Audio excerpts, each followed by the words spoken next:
Assalamualaikum warahmatullahi wabarakatuh. Waalaikumsalam warahmatullahi wabarakatuh.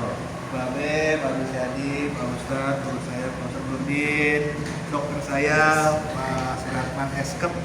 Dan yang di balik kamera ada guru saya juga Pak Ustadz Afen Nur Ali SPDI.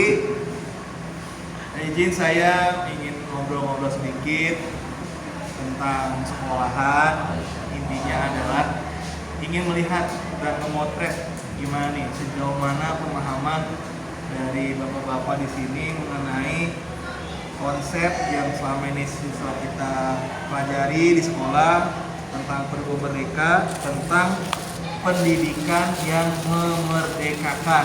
Nah, buat Pak Ustadz, apa nih pengertian atau tantangan atau apa tentang pendidikan yang memerdekakan? Silakan Pak Ustadz. Terima kasih Pak Dimas. Perlu saya sampaikan di sini terkait dengan kurikulum merdeka yang bertujuan atau bermaksud untuk memerdekakan. Dalam hal ini adalah murid terutama. Namun ada satu hal yang perlu kita garis bawahi di sini, ada sedikit ketimpangan sosial sebetulnya. Di satu sisi ini kita memerdekakan para siswa, namun pada sisi yang lain saya katakan negatif tadi. Kenapa? Ini ada ketimpangan dari pihak guru. Dari guru di sini kok merasa direpotkan dengan sesuatu hal yang tidak logis. Apa contohnya? Dari berbagai macam perangkat-perangkat yang barangkali sedikit banyak tidak banyak guru yang tahu hal itu gitu loh.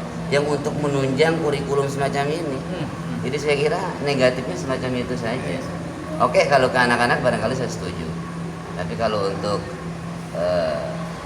lebih kepada pihak kita sebagai guru, ini agak sedikit memberikan tekanan-tekanan negatif, miskontrasepsi konsepsi tadi. Itu masalahnya saya rasa. Itu tanggapan saya Pak Dimas. Terima kasih. Ya, makasih. 1 menit yang luar biasa. Selanjutnya 1 menit kepada Pak Rusyadi dulu. Monggo. Terima kasih Pak Dimas yang ada di forum ini. Betul. Konsep daripada kurikulum belajar dan konsep memerdekakan, belajar, bahwa konsep ini sebenarnya adalah konsep yang memang harus dilaksanakan, ya. Bukan hanya sekarang sebenarnya, sudah lama. Cuma ada suatu perasaan yang tidak dirasakan bahwa konsep kemerdekaan terus dilaksanakan. Artinya ada yang mempraktekkan poin-poinnya dan juga memang ada yang tidak mempraktekkan gitu.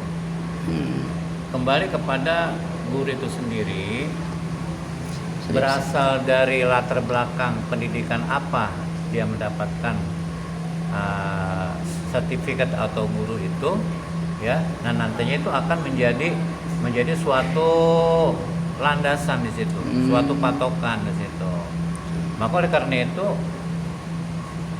setiap guru itu harus memahami bahwa kurikulum merdeka prakteknya itu sudah dilaksanakan gitu, cuman tidak disadari karena memang tidak ada bentuk format yang baku, akhirnya itu tidak terlihat seperti itu. Demikian.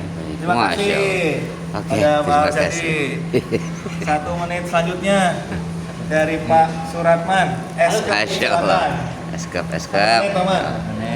Baik Pak Dokter, silakan Pak Dokter. Assalamualaikum warahmatullahi wabarakatuh. Waalaikumsalam warahmatullahi wabarakatuh. Terima kasih Pak Dimas. Soleh, cerah. Jadi memang saya juga sangat percaya dan sepaham, sepakat apa yang disampaikan Ustadz Nurdin dan Mbak Behrus. Saya sepakat sekali bahwasanya memang ada suatu ketimbangan, ketimbangan dari program kurikulum merdeka ini.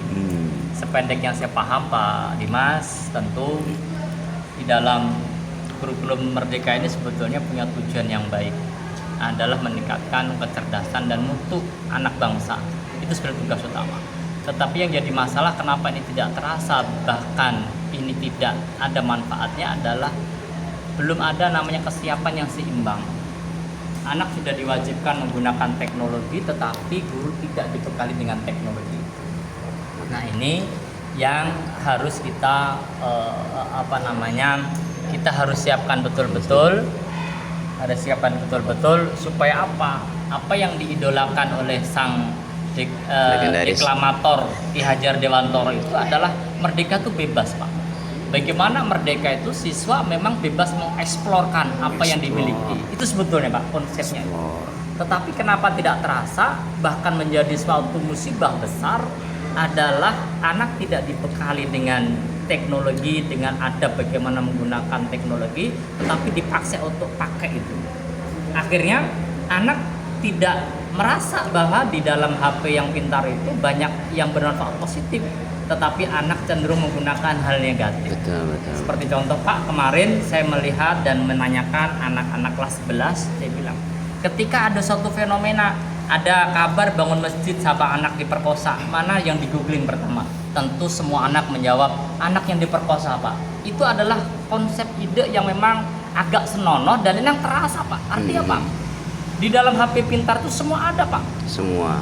Yang buruk ada, yang baik juga ada. Tapi yang jadi masalah karena tidak dibekali dengan ilmunya, tidak dibekali dengan adabnya, maka teknologi bukan dipakai untuk memintarkan, tapi untuk merusak.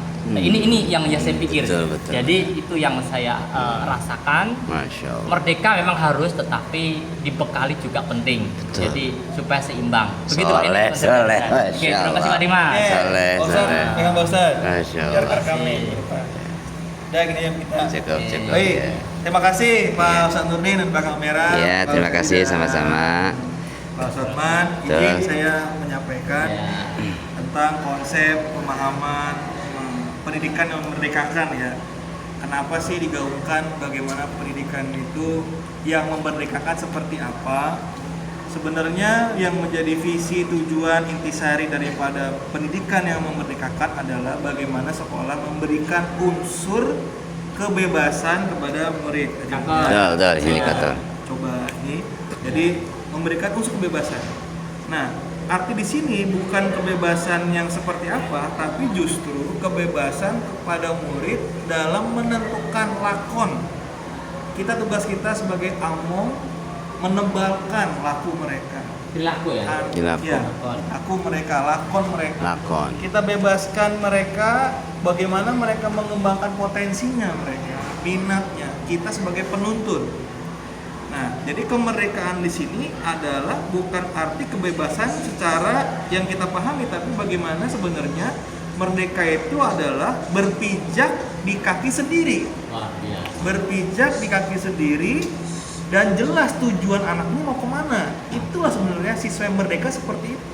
Merdeka di sini adalah mereka bisa berpijak di kaki mereka sendiri dan bisa menentukan tujuan yang jelas dalam hidupnya. Kemudian peran kita sebagai pendidik pasti berbeda dengan pengajar. Pendidik adalah bagaimana kita di sekolah dalam tahap proses, bukan di tahap output ya, dalam proses. Kalau pendidikan berarti ada unsur perubahan. Apa? Itu karakter. Jangan lupa bahwa pendidikan atau mereka belajar ini ujungnya adalah bagaimana menciptakan karakter profil pelajar Pancasila. Seperti itu. Oke. Terima kasih atas diskusinya. Oke. Tutup. Assalamualaikum warahmatullahi wabarakatuh. Waalaikumsalam warahmatullahi wabarakatuh. Terima kasih Pak Dima, terima kasih Babe, terima kasih Pak Suratman atas partisipasinya. Oke.